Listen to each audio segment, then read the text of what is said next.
পবিত্র কোরআন মাজিদে একদম শুরুতেই যখন পবিত্র কোরআন যালিকাল কিতাবুল লা রাইবা ফীহি হুদাল লিল মুত্তাকিন, এটি সেই কিতাব যা মুত্তাকিদের জন্য অবতীর্ণ হয়েছে, বলতে গিয়ে মুত্তাকিদের পরিচয়ে এক নম্বরে উল্লেখ করেছেন ইউমিনুনা বিল গায়ব, যারা অদৃশ্যের উপর বিশ্বাস স্থাপন করে। আমার সংক্ষিপ্ত বিশ্লেষণে মনে হয়েছে অধিকাংশ মুসলমান শুধু মুখে ঈমান আনার কথা বলে, কিন্তু প্রকৃত অর্থে কেউই অদৃশ্যের উপর ইয়াকিন, অদৃশ্যের যে 6টি বিষয়ের উপর ঈমান রাখার কথা বলা হয়েছে, ইয়াকিনের কথা বলা হয়েছে, সেই ইয়াকিন অধিকাংশ মুসলমানের নাই। ইয়াকিন এমন এক স্তর যা বাস্তবে চোখে দেখার যে বিশ্বাস, সেটিকে বলা হয় ইয়াকিনের স্তর। যেমন আপনি জানেন যে আগুন জ্বালিয়ে দেয়, এটিও ইয়াকিনের স্তর নয়। যখন আপনার নিজের হাত আগুনে পুড়ে যাবে এবং আপনি বুঝবেন যে আগুনে পড়লে কেমন লাগে, তখন যে এই বিষয়ের উপর আপনার বিশ্বাসটা অর্জন হবে যে আসলে আগুন পুড়িয়ে দেয়, এই কথাটার উপর তখনকার বিশ্বাসটা হচ্ছে ইয়াকিন। আপনি জানেন মক্কা মদিনা আছে, লন্ডন আছে, আমেরিকা আছে,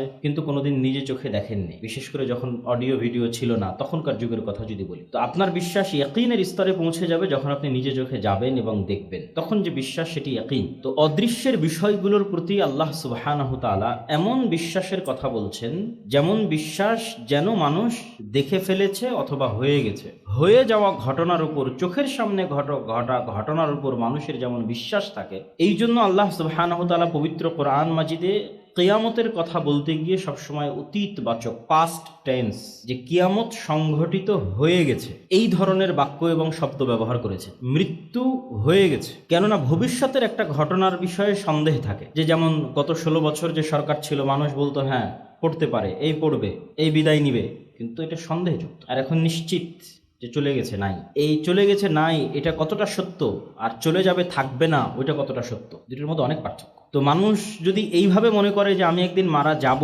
তাহলে এটা কোরআনের আলোকে বা ঈমান বিল গায়েবের যেই স্তরে বিশ্বাস দরকার, এটা সেই স্তরের বিশ্বাস নয়। তাহলে মানুষের কোন স্তরের বিশ্বাস লাগবে? যে আমি মারা গেছি, কিয়ামত হবে, এই স্তরের বিশ্বাসে কোনো কাজ হবে না। কিয়ামত সংঘটিত হয়ে গেছে, এই স্তরের বিশ্বাস দরকার। এবং এগুলো অবাস্তব নয়। আপনি যদি এখন বসে কল্পনা করেন যে 2025, 26, 27 এভাবে গুনতে গুনতে 2099, তারপরে 2100, তো 2100 সালের পৃথিবীতে আমরা আজকে এখানে যারা বসে আছি কেউই নাই।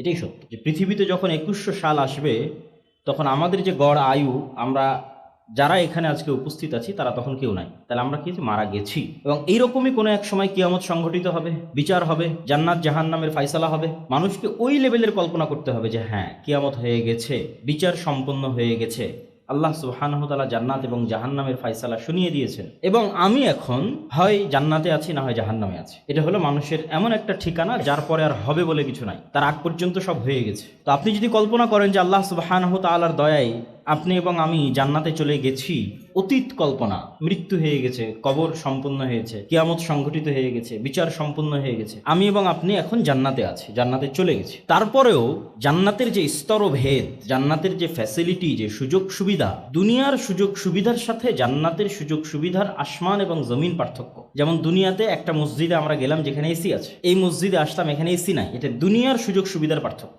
দুনিয়াতেই আর একটা মসজিদে যাব যেখানে ফ্যানও নাই, বিদ্যুৎও নাই, কারেন্টও নাই। দুনিয়ারই একটা মসজিদে যাব যেখানে হয়তো টাইলস আছে, এমন টাইলস যা রোদেও ঠান্ডা থাকে। এগুলো দুনিয়াবি সুযোগ সুবিধাগত পার্থক্য। এর চাইতে বড় পার্থক্য তৈরি হবে জান্নাতে। দুনিয়ার পার্থক্য দেখে মানুষের যতটুকু আফসোস হয় যে ওর বাড়িতে এসি আছে আমার বাড়িতে নাই, ওর বাড়িতে কারেন্ট আছে আমার বাড়িতে নাই, ওর বাড়িতে ফ্রিজ আছে আমার বাড়িতে নাই, এই দুনিয়াবি সামান্য সুযোগ সুবিধা দেখে মানুষের মধ্যে যে আফসোস তৈরি হয়, জান্নাতের সুযোগ সুবিধার পার্থক্য এত বেশি যে ওখানকার আফসোসের মাত্রা হবে আরও বেশি। আমি জাহান্নামের কথা বলতেছি না, জান্নাতে যাওয়ার পর যে আফসোস হবে জান্নাতের সুযোগ সুবিধার পার্থক্যের কারণে। আমাদেরকে যদি সর্বনিম্ন স্তরের জান্নাতও দেওয়া হয়, তাহলে তার প্রশস্ততা আসমান এবং জমিনের সমান, তথা একজন ব্যক্তির রাজত্বই থাকবে আসমান এবং জমিনের সমান। এই 1-2 কাঠা নয়, সমগ্র পৃথিবী আল্লাহ সুবহানাহু ওয়া তাআলা তাকে দিয়ে দেবে। কিন্তু তারপরও আফসোস, একটা সুবিধাগত পার্থক্য বলি, যে জান্নাতের একটা ফ্যাসিলিটিগত পার্থক্য।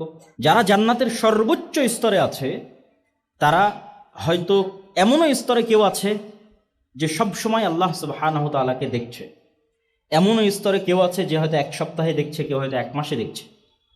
আর আমরা হয়তো এমন সর্বনিম্ন স্তরে আছি যেখানে মাসকে মাস, বছরকে বছর পার হয়ে গেলেও আল্লাহ সুবহানাহু ওয়া তাআলার সাক্ষাৎ হয় না, দেখা হয় না। শুধু এই একটা সুযোগ সুবিধাগত পার্থক্য জান্নাতীদের হৃদয়ে যেই পরিমাণ আফসোস তৈরি করবে, এটা আমি জাহান্নামীদের হৃদয়ের আফসোস বলছি না। আমরা তো জান্নাতে চলেই গেছি, কিন্তু চলে যাওয়ার পর যে সুযোগ সুবিধার পার্থক্য তৈরি হয়েছে জান্নাতের স্তরে, তার একটা সুবিধাগত পার্থক্য বললাম আল্লাহ সুবহানাহু ওয়া তাআলাকে দেখা এবং না দেখা। তো আল্লাহ সুবহানাহু ওয়া তাআলাকে বছরকে বছর মাসকে মাস না দেখতে পাওয়ার যে আফসোস অন্তরে তৈরি হবে, তখন মানুষ বলবে, ইস, দুনিয়াতে যদি আরেকটু আল্লাহ সুবহানাহু ওয়া তাআলার জিকির করতাম, আরেকটু আল্লাহ সুবহানাহু ওয়া তাআলাকে স্মরণ করতাম, আরেকটু গুনাহ কম করতাম, তাহলে আজকে জান্নাতে সর্বোচ্চ মর্যাদায় বা এর চেয়ে আরেকটু ভালো স্তরে, ভালো লেভেলে থাকতাম। যখন আপনি এই ধরনের কল্পনায় চলে যাবেন, তখন আপনি দুনিয়ার বাস্তবতা এবং দুনিয়ার বিষয়ে কি সিদ্ধান্ত আপনার নেওয়া উচিত, সেই সিদ্ধান্তগুলো সঠিকভাবে নিতে পারবেন। মুসলমানদের অধিকাংশ মুসলমানের ঈমান বিল গায়েব ইয়াকিনের স্তরে তো নয়ই, অধিকাংশ আলেম ওলামা, বিভিন্ন ইসলামী দল সংগঠন, তাদেরও নয়। কি জন্য নয়? সবাই দুনিয়াবি আসবাব, আল্লাহ সুবহানাহু তাআলা দুনিয়াতে কার্যকরণের যে সূত্র নির্ধারণ করেছেন, এটিকেই সবাই সবকিছু মনে করে নিয়েছে। দুনিয়াতে কার্যকরণের কিছু লজিক, কিছু সূত্র আল্লাহ নির্ধারণ করে দিয়েছে, এটা কাজ করে। যেমন আগুন জ্বালাবে, এটা আল্লাহরই দেওয়া নির্ধারণ। ছুরি কাটবে, এটা আল্লাহ সুবহানাহু ওয়া তাআলারই দেওয়া নির্ধারণ। যারা জ্ঞানী হবে তারা শক্তিশালী হবে, যারা তাদের টাকা থাকবে, তাদের প্রভাব থাকবে, এগুলো আল্লাহ সুবহানাহু ওয়া তাআলার দেওয়া নিয়ম। তো দুনিয়াবি যে কার্যকরণের সূত্র আছে, এটিই সব কিছু।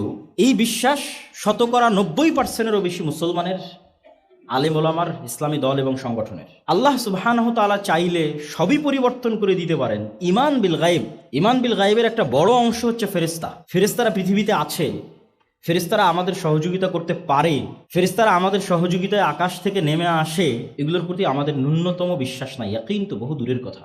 হ্যাঁ, মুখে বলার সময় বলেছি আমানতু বিল্লাহি ওয়া মালাইকাতিহি ওয়া কুতুবিহি ওয়া রাসূলিহি, যে ঈমান আনয়ন করছে আল্লাহর উপর, আল্লাহর ফেরেশতার উপর, পরকালের উপর, কিন্তু বাস্তবে কারো ঈমান নাই। মুসা আলাইহিস সালাতু ওয়াস সালামকে আল্লাহ সুবহানাহু তাআলা এটাই শিখিয়েছিলেন যে তুমি বাস্তবে যা চোখে দেখো, এটা হচ্ছে দুনিয়াবি কার্যকরণের সূত্র যা আল্লাহ নির্ধারণ করেছে। কিন্তু আল্লাহ সুবহানাহু তাআলা চাইলে এটিকে মুহূর্তে পরিবর্তন করে দিতে পারেন। এটি আল্লাহর শক্তি এবং আল্লাহর ক্ষমতার উপর বিশ্বাস। এটা যেন মুসা আলাইহিস সালাতু ওয়াস সালাম খুব ভালোভাবে অনুভব করতে পারে, কেন মুসা আলাইহিস সালাম এত দুর্বল ছিলেন ফেরাউনের তুলনায়। আজকের মুসলমানেরা, আজকের বিশ্বের যারা মহাশক্তিধর, তাদের তুলনায় অত দুর্বল নয়।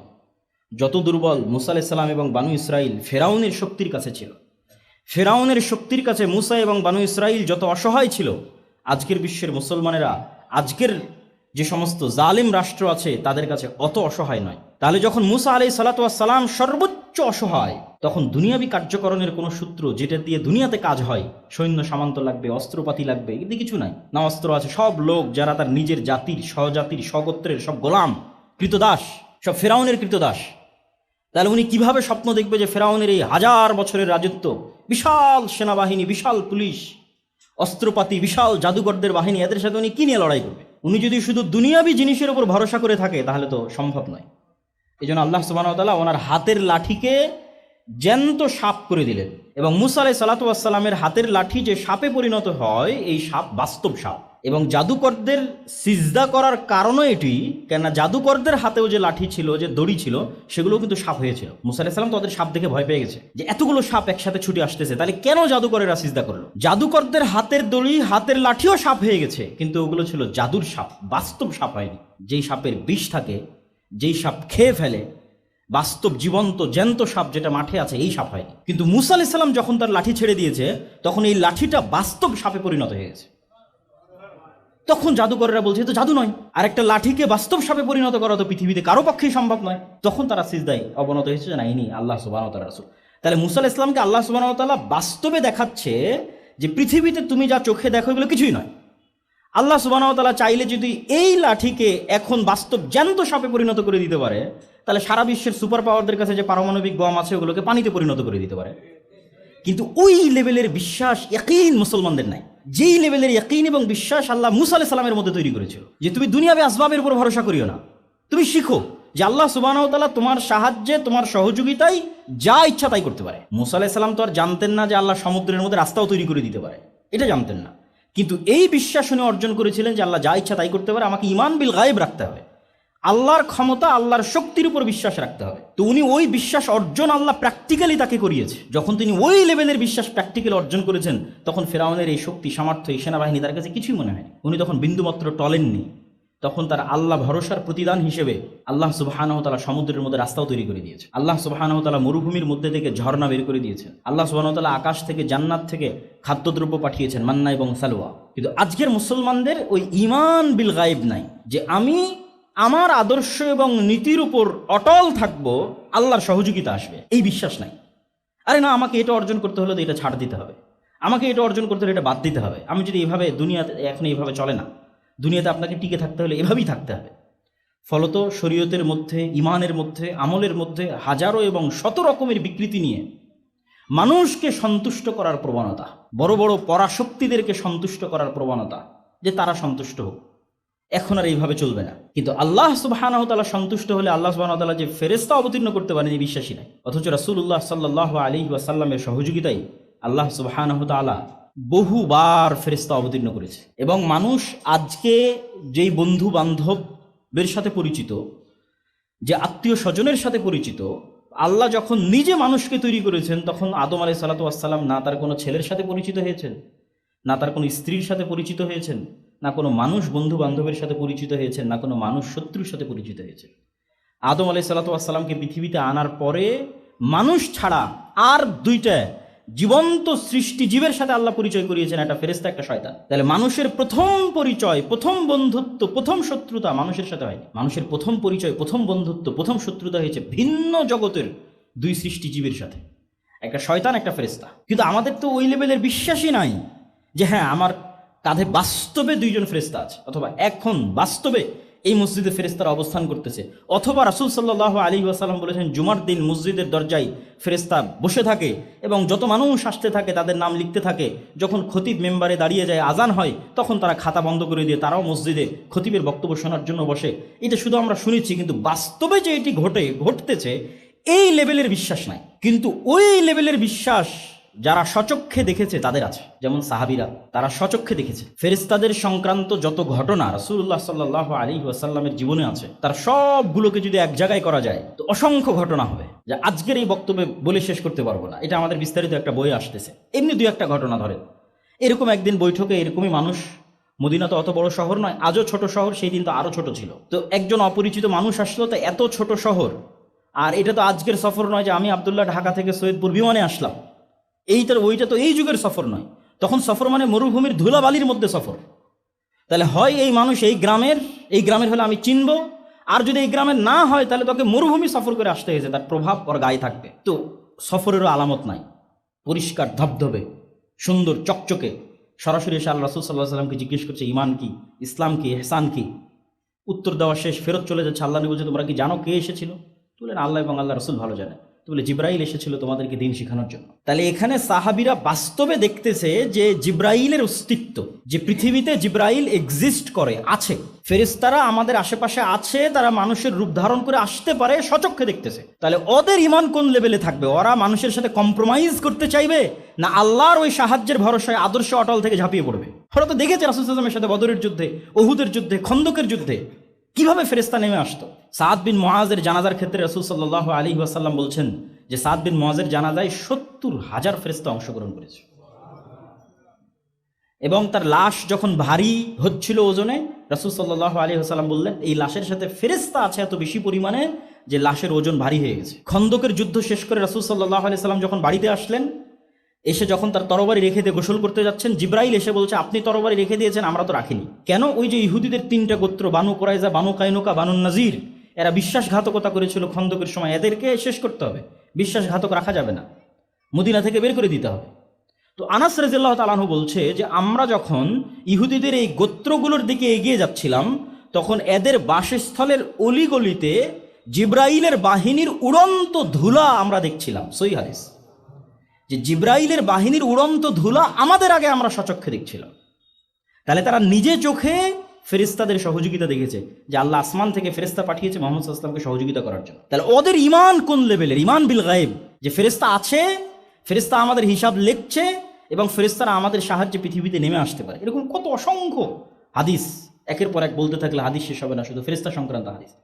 কিন্তু আপনি মুসলমানদের কাছে যান, আলেম ওলামাদের কাছে যান, সবাই দুনিয়াবি আসবাবের উপর ভরসা করে আছে। কারো আল্লাহ সুবহানাহু ওয়া তাআলার শক্তি ক্ষমতা এবং গায়েবের উপর বিশ্বাস নাই এবং অটল ঈমান নাই। ঈমান বিল গায়েবের উপর ইয়াকিনের স্তরে বিশ্বাস আছে। এরকম 50 জন মানুষও যদি তৈরি হয়, 100 জন মানুষও যদি তৈরি হয়, যাদের সাথে আল্লাহ সুবহানাহু ওয়া তাআলার সম্পর্ক এবং যোগাযোগ অত্যন্ত মজবুত, যারা তাদের জিহ্বাকে ব্যস্ত রাখে আল্লাহ সুবহানাহু ওয়া তাআলার স্মরণে, এবং যাদের সাথে ফেরেশতার বন্ধুত্ব অত্যন্ত মজবুত, যাদের সাথে শয়তানের শত্রুতা অত্যন্ত টপ লেভেলের, এরকম 50-100 জন মানুষ বাংলাদেশের ক্ষমতা না, সারা পৃথিবীর ক্ষমতা দখল করে নিতে পারে। মানে কেউ চিন্তা করতেছে যে সে দুনিয়াবি আসবাব ব্যবহার করে বাংলাদেশের ক্ষমতা দখলে নেবে, আর আল্লাহ সুবহানাহু ওয়া তাআলা কোরআনে বলে রেখেছে সারা পৃথিবীর ক্ষমতা দখলের রাস্তা। কিন্তু লাগবে ঈমান বিল গায়েবের সর্বোচ্চ স্তর, সারা পৃথিবীর ক্ষমতা দখল হয়ে যাবে, শুধু বাংলাদেশ না। আর দুনিয়াবি আসবাবের উপর ভিত্তি করে ক্ষমতা দখল করবেন, আল্লাহ সুবহানাহু ওয়া তাআলার দ্বীনের সাথে কম্প্রোমাইজ করে, ওই আসবাব দিয়ে আল্লাহ আপনাকে অপমান করবে, ওই আসবাব দিয়ে আল্লাহ আপনার পতন ঘটাবে, ওই আসবাব দিয়ে আল্লাহ সুবহানাহু ওয়া তাআলা আপনাকে ছোট করবে। এটা আল্লাহ সুবহানাহু ওয়া তাআলার নিয়ম। মানুষ যখন আল্লাহ ব্যতীত অন্য কাউকে বেশি ভালোবাসে, ইবনুল কাইয়িম রাহিমাহুল্লাহ বলছেন, ওইটা দিয়ে আল্লাহ সুবহানাহু ওয়া তাআলা ওকে কষ্ট দেয়।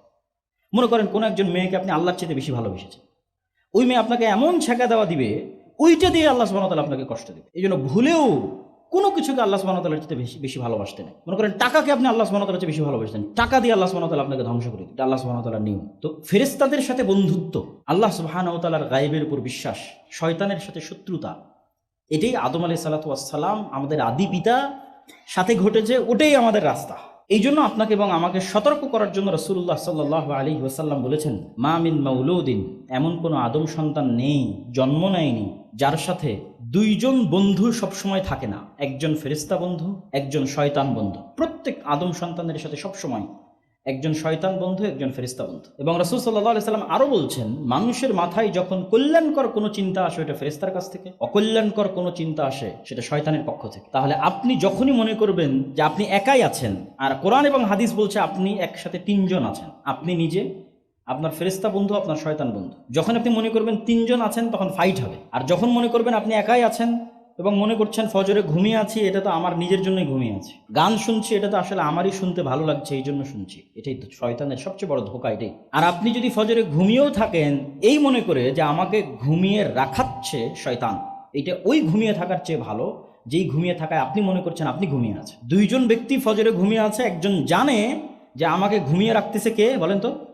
শয়তান। এই ব্যক্তি ভালো ওই ব্যক্তির চেয়ে যে মনে করতেছে যে আমি তো নিজেই ঘুমাচ্ছি। ও আসলে খেলার নিয়ম জানে না। খেলার নিয়ম না জানলে আপনি খেলবেন কীভাবে? মানে ফুটবল খেলতে গেলে তো আপনাকে খেলার নিয়ম জানতে হবে, কোন দিক দিয়ে মারলে গোল হবে, ফাউল যেন না হয়, ঠিক আছে, প্ল্যান ঠিক কী, কীভাবে আউট হয়, নিয়ম না জানলে তো আপনি খেলতে পারবেন না। ক্রিকেট খেলতে গেলে কোন দাগ পার হলে 4 হবে, কীভাবে পার হলে ছক্কা হবে, বা গ্রামের যত ধরনের খেলা আছে, কিতকিত করে যেটাই হোক, প্রত্যেকটার নিয়ম আছে। ওই নিয়মটা জানলে আপনি খেলতে পারবেন। আপনি তো নিয়মই জানেন না যে এই যে পৃথিবীতে যে আপনি প্রেরিত হয়েছেন, এখানে আপনার সাথে কি গেমটা চলতেছে, এটাই তো আপনি জানেন না। আর যদি ন্যূনতম এই জ্ঞানটুকু আপনার কাছে থাকে যে না আমি একা না, একসাথে 3 জন, আমার সাথে একজন শয়তান আছে, একজন ফেরেশতা আছে, তাহলে অন্তত আপনি খেলার নিয়মটা শিখেছেন। ভালো খেলতে পারবেন কি পারবেন না সেটা পরে নির্ভর করছে, নিয়ম তো অন্তত জানেন যে আমার অন্তরে প্রত্যেক যে খারাপ কাজের কথা উদিত হচ্ছে, এটা আমার শত্রু শয়তান দিচ্ছে। এখন আমি শয়তানের কথা শুনবো না সেটা আমার ডিসিশন, কিন্তু এটা আমার ডিসিশন নয়, এটা শয়তান আমাকে করতে বলতেছে। আর প্রত্যেক যে কল্যাণকর কাজের কথা আমার মনে উদিত হচ্ছে, এটা আমার বন্ধু ফেরেশতা ইলহাম হিসেবে আমাকে দিচ্ছে। আমি নিব কি নিব না, গ্রহণ করব কি করব না, সেটা আমার সিদ্ধান্ত। এবং এগুলো বানিয়ে বলতেছি না, রাসূল সাল্লাল্লাহু আলাইহি ওয়াসাল্লামের হাদিসে স্পষ্ট আছে। আমি হয়তো একটু সাজিয়ে গুছিয়ে বলতেছি যে মানুষ যখন সকালে ঘুমিয়ে থাকে, তখন শয়তান এসে বলে নাম নাম, ঘুমাও, 3টে গিট দেয়, রাসূল সাল্লাল্লাহু আলাইহি ওয়াসাল্লাম বলছে। তাহলে ওটা আপনার ইচ্ছা নয়, এটা শয়তান আপনাকে বলতেছে। এবং আপনি যদি ইন প্র্যাকটিক্যাল লাইফ শয়তানের অস্তিত্ব এবং ফেরেশতার অস্তিত্ব পরীক্ষা করে দেখতে চান, যে আমি বাস্তব জীবনে আজকে আব্দুল্লাহ বিন আব্দুর রাজ্জাকের বক্তব্য পরীক্ষা করতে চাই যে হ্যাঁ শয়তান আছে আর হ্যাঁ ফেরেশতা আছে, তাহলে অসংখ্য পরীক্ষা আছে। 2টা পরীক্ষা আজকে আপনাদের দিয়ে যাই। আর যখন এই রাস্তায় চলা শুরু করবেন, তখন অটোমেটিক আপনি আরো ভালো জ্ঞান অর্জন করবেন, আরো ভালো শিখতে থাকবেন। প্রথম পরীক্ষা শয়তান আছে, তার অস্তিত্ব। আপনি খুব ভালো প্রস্তুতি নিয়ে অজু করে, গোসল করে, নতুন জামা কাপড় গায়ে দিয়ে, নিরিবিলি ঘরে দরজা জানলা লাগিয়ে, যেখানে কোনো ডিস্টার্ব নাই, এরকম জায়গায় 2 রাকাত সালাত আদায়ের প্রস্তুতি নেবেন। যেই 2 রাকাত সালাত আদায়ে দুনিয়ার কোনো কথা আপনার মাথায় আসবে না, শুধু আল্লাহর কথাই স্মরণে থাকবে। এই যে এত লম্বা প্রস্তুতি নিয়েছেন, নিজের নাফসের উপর কন্ট্রোল রাখতেছেন, কোনো ডিস্টার্ব নাই, মোবাইল নাই, আওয়াজ নাই, সাউন্ড নাই, কিচ্ছু নাই, সালাত শুরু করেছেন, 2 মিনিট যেতে না যেতে আপনি দেখবেন যে আপনার মন আল্লাহ সুবহানাহু ওয়া তাআলার স্মরণ ব্যতীত কোনো দুনিয়াবি স্মরণে লেগে গেছে, অথচ আপনি বুঝতেই পারেননি, আপনার অজান্তে।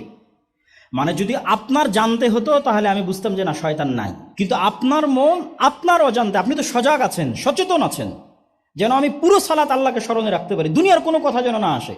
সজাগ, সচেতন, কনসাস, কনসেন্ট্রেশন থাকার পরেও মন অন্যদিকে চলে গেছে। তাহলে মনকে কে নিয়ে গেল অন্যদিকে? বলেন, কে নিয়ে গেল? শয়তান। আর কি প্রমাণ নেবেন শয়তানের অস্তিত্বের? কাল্ব, মানুষের কাল্ব হচ্ছে পৃথিবীর এত উন্নত লেভেলের প্রযুক্তি যে এটা কালেব, সদা সর্বদা পরিবর্তনশীল। মানুষের চিন্তা, চেতনা, আত্মপরিচয় সব কাল্ব থেকে নির্ধারিত হয়। পৃথিবী যত উন্নতই হোক, ডাটা ট্রান্সফার করতে পারে, মরে যাওয়া মানুষের ব্রেনের সব হাদিস বের করে নিয়ে চলে আসতে পারে, ইমাম বুখারীর ব্রেন কপি হয়ে যেতে পারে, কিন্তু ইমাম বুখারীর যে আত্মপরিচয়, আইনস্টাইন, নিউটনের ব্রেন কপি হয়ে যেতে পারে, কিন্তু তাদের আত্মপরিচয় ফেরত আসবে না। এই আত্মপরিচয়টা কালবের উপর নির্ভর করে, যেখানে রূহ আল্লাহ সুবহানাহু ওয়া তাআলা দিয়েছে, যেটা দেখা যায় না, যেটা ধরার মতো কোনো প্রযুক্তি পৃথিবীতে নাই। এটা অনেক উপর লেভেলের প্রযুক্তি, যেখানে সরাসরি শয়তান কানেক্ট হতে পারে, যেখানে সরাসরি ফেরেশতা কানেক্ট হতে পারে, মানে পৃথিবীর সৃষ্টিজীবের বাইরেও আলাদা জগতের সৃষ্টিজীব যেই হৃদয়ের সাথে কানেক্ট হতে পারে। এটা ওই লেভেলের মেশিন, ওই লেভেলের যন্ত্র, ওই লেভেলের টেকনোলজি, প্রযুক্তি, যেখানে পৃথিবীর জগতের বাইরের প্রাণীরাও যুক্ত হয়, ফেরেশতা যুক্ত হয়, শয়তান যুক্ত হয়, যার প্রমাণ পৃথিবীতে আছে। এবং ফেরেশতার এবার অস্তিত্বের প্রমাণ নেন। কোনোদিন যদি পরীক্ষা থাকে, তাহলে পরীক্ষা ধরার জন্য ঘুম থেকে উঠতে হবে রাইট টাইমে, এটার জন্য যেরকম শক্ত নিয়াত থাকে। কখনো যদি ট্রেন থাকে, বিমান থাকে, তাহলে ট্রেন বিমান ধরতে হবে, এইটার জন্য ঘুম থেকে সঠিক সময় জাগতে হবে, এটার জন্য যেমন শক্ত নিয়াত থাকে, এই রকম শক্ত নিয়াত একদিন করবেন ফজরের সালাতের জন্য। ওই লেভেলের নিয়াত আপনার কালবে তৈরি হবে ফজরের সালাতের জন্য। এবার আপনাকে আমি দেখাবো যে এই পৃথিবীতে ফেরেশতা আছে। আপনার কোনো অ্যালার্ম লাগবে না, কোনো বাপ মাকে বলা লাগবে না যে আমাকে ঘুম থেকে তুলে দিও, ঠিক আছে? কোনো মোবাইলে অ্যালার্ম দেওয়া লাগবে না, কেউ এসে ডেকে দিবে, গেটে বাড়ি দিবে, কিচ্ছু লাগবে না। কেননা পৃথিবীতে তো ফেরেশতারা আছে, আপনাকে সহযোগিতা করার জন্য, হাজার কাজ করে দেওয়ার জন্য ফেরেশতা আছে পৃথিবীতে।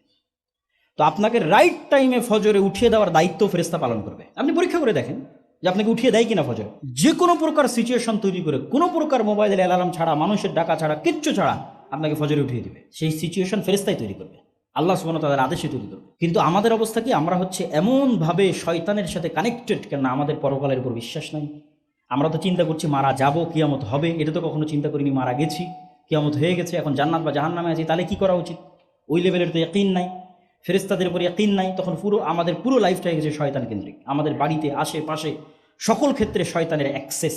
যেমন আমরা মোবাইলের ওয়াইফাইয়ের অ্যাক্সেস দিই, ঠিক আছে, তারপরে বিদ্যুৎ চোরাই লাইন সরবরাহ করি, অ্যাক্সেস দেই আর একজনকে। ওয়াইফাইটা বেশি কানেক্টিং এই জন্য যেটা তার ছাড়াই অ্যাক্সেস পাওয়া যায়, চোখে দেখা যায় না এরকম অ্যাক্সেস। তো এই অ্যাক্সেসও চোখে দেখা যায় না।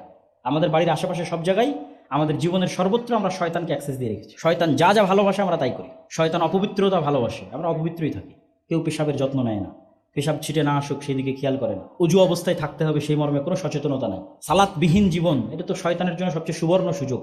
কুকুর শ্রীগালের মতো জীবন, সালাতবিহীন জীবন। তাহলে তো 24 ঘন্টা আমার আশেপাশে শয়তান আছে। বাড়িতে ঢোকার সময় সালাম নাই, খাওয়ার সময় বিসমিল্লাহ নাই, জিকির নাই, তাহলে কন্টিনিউয়াস আমি শয়তানের সাথে জীবনযাপন করতেছি, শয়তানের গোলাম হিসেবে, শয়তানের দাস হিসেবে। আর যদি আমি আল্লাহ সুবহানাহু ওয়া তাআলার সাথে কানেক্ট হতে চাই, সঠিক রাস্তায় থাক, তাহলে তো আপনি যখন শয়তানের সাথে আছেন তখন আপনি সঠিক রাস্তায় ফিরবেন কিভাবে? সহযোগিতাকারী বন্ধুই তো নাই। বন্ধু থাকলে না সে আশেপাশে ব্রেনের মধ্যে মাঝে মধ্যে ভালো কথা দিবে, তাহলে কিছু ভালো কাজ করার উৎসাহ তৈরি হবে। তো সব শত্রুকে বন্ধু করে রেখেছে, ভালো কাজের ইচ্ছা তৈরি হবে কোথায়? তৈরি হবে না ইচ্ছা, অন্তর মারা গেছে, মৃত অন্তর। আর যখন আশেপাশে ফেরেশতাকে অ্যাক্সেস দিবেন, পবিত্র ফেরেশতারা পবিত্র, এরা পবিত্রতা ভালোবাসে। রাসূল সাল্লাল্লাহু আলাইহি সাল্লামের মুখের স্বাভাবিক গন্ধ ফেরেশতা সহ্য করতে পারতো না, আপনার বিড়ির গন্ধ কিভাবে সহ্য করবে বলেন? রাসূল সাল্লাল্লাহু আলাইহি সাল্লামের মুখের পবিত্র গন্ধ ফেরেশতাদের কষ্ট হতো, এই কারণে বারবার রাসূল সাল্লাল্লাহু আলাইহি সাল্লামকে বলতে আপনি মিসওয়াক করেন, মিসওয়াক করেন, মিসওয়াক করেন। আল্লাহ নবী বলছে তোমরা কেউ পেঁয়াজ রসুন খেয়ে মসজিদে আসবে না, ফেরেশতাদের কষ্ট হয়। আপনি যদি সারাদিন বিড়ি সিগারেটের মধ্যে, তাহলে আপনার আশেপাশে ফেরেশতা আসবে?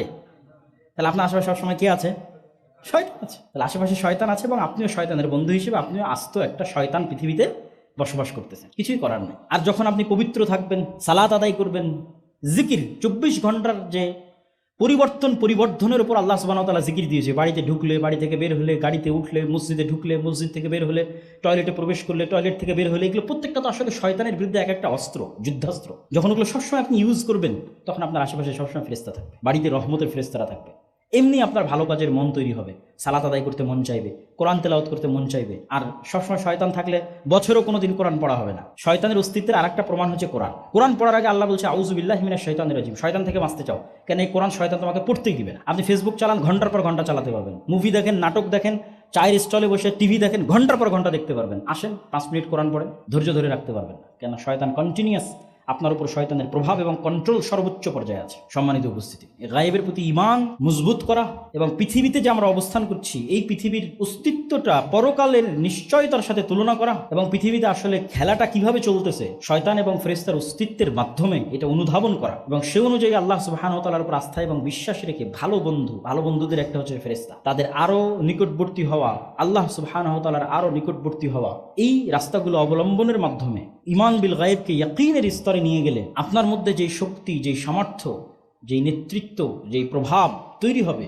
এটা শুধু বাংলাদেশ বিজয় করে ক্ষান্ত হবে না, বরং সমগ্র পৃথিবী বিজয় করতে পারবে। আল্লাহ সুবহানাহু ওয়া তাআলা আমাদেরকে সেই তৌফিক এবং সেই সুযোগ দান করুক, আল্লাহুম্মা আমিন।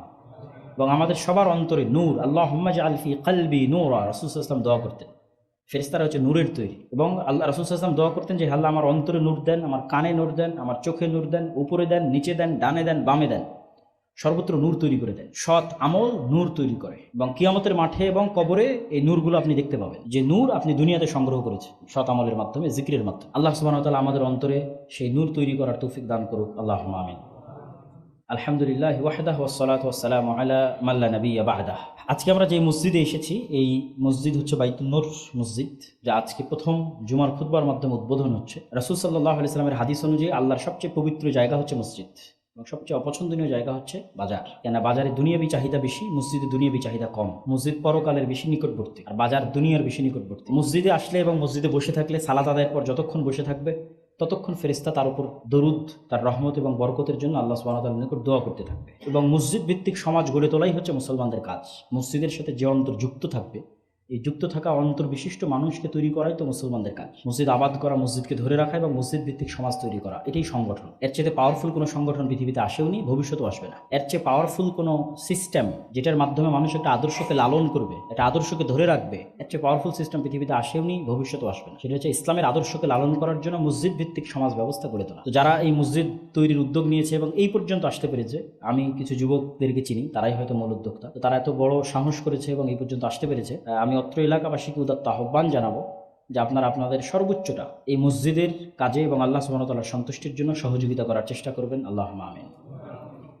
কিয়ামতের মাঠেও টাকা কাজে আসবে, যেমন দুনিয়াতে টাকা কাজে আসে। দুনিয়াতে বিপদে পড়ে গেলেই দেখবেন যে টাকা কাজে আসে। অসুখ হলে টাকা লাগে, কেস কোর্ট কাচারি মামলাতে পড়লে টাকা লাগে, অফিস আদালত বিভিন্ন জায়গায় কাজ পার করে নেওয়ার জন্য টাকা লাগে, বিপদে আপদে টাকা লাগে। কিয়ামতের মাঠেও যখন বিপদে পড়বেন তখন টাকা লাগবে, কিন্তু তখন তো আর নতুন করে টাকা তৈরি হবে না। এখন পাঠিয়ে রাখলে সেটা তখন কাজে লাগবে। যেমন আপনি দুনিয়ার মেয়ের বিবাহের জন্য অমুক টুমুক বিপদ আপদে সেই জন্য ব্যাংকে জমা রাখতেছেন না, তো পরকালীন বিপদ আপদ তো আছে, সেই ব্যাংকে কে জমা রাখবে? ওইটা তো আর তখন তৈরি হবে না, কিয়ামতের মাঠে তো আর তৈরি হবে না। কিন্তু পরকালে কিন্তু মানুষ যে কোনো সময় বিপদে পড়ে যাবে। কত গুনাহ করেছেন, কতজনকে গালি দিয়েছেন, গীবত দিয়েছেন, কি করেছেন, ঠিক মতো সালাত আদায় করেন, অমুক তুমুক অসংখ্য বিপদ। ওগুলো কাভার দিবে কে? ওগুলো কাভার দেওয়ার জন্য প্রচুর পরিমাণে ব্যাংকে টাকা জমা রাখতে হবে, পরকালের ব্যাংকে, যাতে আল্লাহ সুবহানাহু ওয়া তাআলার নিকটে।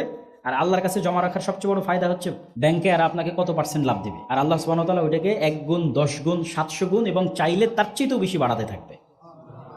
একটা টাকাকে আল্লাহ সুবহানাহু ওয়া তাআলা এভাবে কিয়ামত পর্যন্ত বাড়াতেই থাকবে।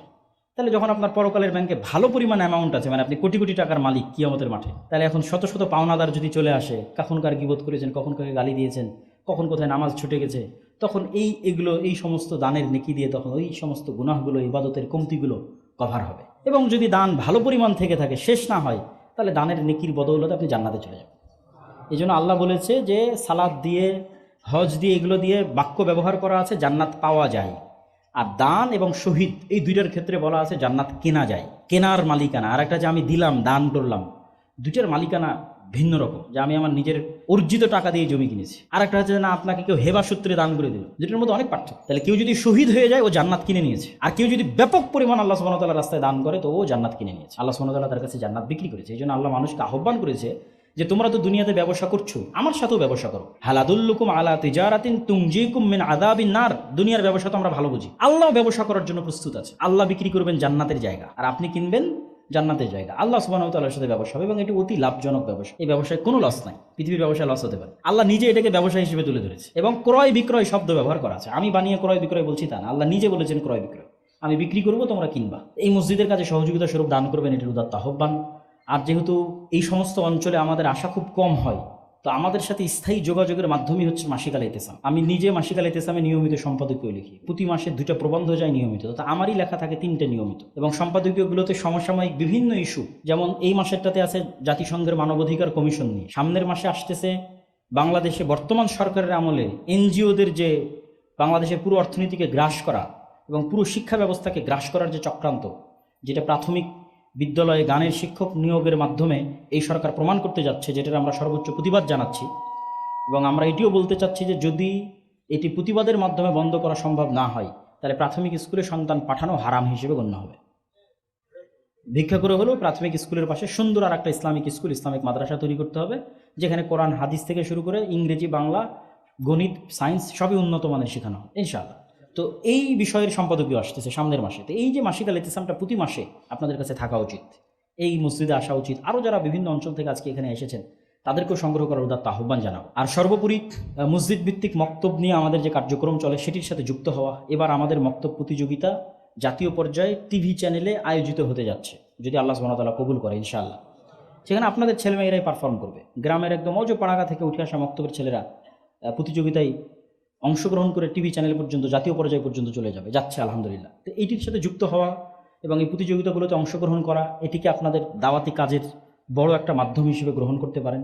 আমাদের ট্রেনিংয়ের ব্যবস্থা আছে, যাতায়াত খরচও আমরা দিই, থাকা খাওয়া খরচও আমরা দিই, শুধু পাঠানো আপনাদের কাজ, যিনি মক্তবে শিক্ষক হবেন তাকে। আর সর্বশেষ সালাফি কনফারেন্সের দাওয়াত দিচ্ছি আগামী 6-7 নভেম্বর রাজশাহীতে। দেশ বিদেশের আলেম ওলামা থাকবে, পাকিস্তান, ভারত, সৌদি আরব, 3 দেশের আলেম ওলামা থাকবে, বাংলাদেশের তো থাকবেই, আর আমরা তো থাকবোই ইনশাল্লাহ। তো সালাফি কনফারেন্সের দাওয়াত, সালাফি কনফারেন্সের কিছু ফেস্টুনও হয়তো আজকে আছে, যারা বিভিন্ন অঞ্চল থেকে এসেছেন তাদেরকে ফেস্টুনগুলো নিয়ে যাওয়ার জন্য অনুরোধ জানাবো। আর সকলকে অংশগ্রহণ দেওয়ার আহ্বান জানাবো। যদি কোনো মতে রাজশাহীটা মিস হয়, তাহলে দিনাজপুরেরটা যেন মিস না হয়, যেটা ফেব্রুয়ারির সম্ভবত 6 তারিখ, মাসিক আল ইতিসামের পিছনের পৃষ্ঠায় দেওয়া আছে। দিনাজপুর জামিয়া সালাফিয়ায় সালাফি কনফারেন্সে অথবা রাজশাহী জামিয়া সালাফিয়ার সালাফি কনফারেন্সে অথবা দুইটাতেই অংশগ্রহণের উদাত্ত আহ্বান জানাচ্ছি। এবং আজকের বক্তব্য এখানেই শেষ করছি। রাসূল সাল্লাল্লাহু আলাইহি ওয়াসাল্লামের প্রতি আমরা দরুদ পড়ি। ইয়া আইয়ুহাল্লাযীনা আমানু সাল্লু আলাইহি ওয়া সাল্লিমু তাসলিমা। আল্লাহুম্মা সাল্লি আলা মুহাম্মাদ ওয়া আলা আলি মুহাম্মাদ কামা সাল্লাইতা আলা ইব্রাহিম ওয়া আলা আলি ইব্রাহিম ইন্নাকা হামিদুম মাজিদ। আল্লাহুম্মা বারিক আলা মুহাম্মাদ ওয়া আলা আলি মুহাম্মাদ কামা বারাকতা আলা ইব্রাহিম ওয়া আলা আলি ইব্রাহিম ইন্নাকা হামিদুম মাজিদ। রব্বানা যালামনা আনফুসানা ওয়া ইল্লাম তাগফির লানা ওয়া তারহামনা লানাকুনান্না মিনাল খাসিরিন। ربنا ظلمنا أنفسنا وإن لم تغفر لنا وترحمنا لنكونن من الخاسرين. ربنا ظلمنا أنفسنا وإن لم تغفر لنا وترحمنا لنكونن من الخاسرين. ربنا آتنا في الدنيا حسنة وفي الآخرة حسنة وقنا عذاب النار. ربنا آتنا في الدنيا حسنة وفي الآخرة حسنة وقنا عذاب النار. رب ارحمهما كما ربياني صغيرا. رب ارحمهما كما ربياني صغيرا. رب ارحمهما كما ربياني صغيرا. رب ارحمهما كما ربياني صغيرا. اللهم انصر المسلمين المؤمنين المظلومين المجاهدين في فلسطين. اللهم انصر المؤمنين المسلمين المظلومين المجاهدين في فلسطين. اللهم انصر المؤمنين المسلمين المظلومين المجاهدين في فلسطين. اللهم اخذل اليهود والنصارى والكفرة والمشركين. اللهم اخذل اليهود والنصارى والكفرة والمشركين. اللهم اخذل اليهود والنصارى والكفرة والمشركين. اللهم احفظ بلادنا وبلاد سائر المسلمين. اللهم احفظ بلادنا من كيد الكائدين ومكر الماكرين. اللهم احفظ بلادنا من كيد الكائدين ومكر الماكرين. اللهم وفق ولاة أمرنا لما تحب وترضى. اللهم وفق ولاة أمرنا لما تحب وترضى. اللهم وفق ولاة أمرنا لما تحب وترضى.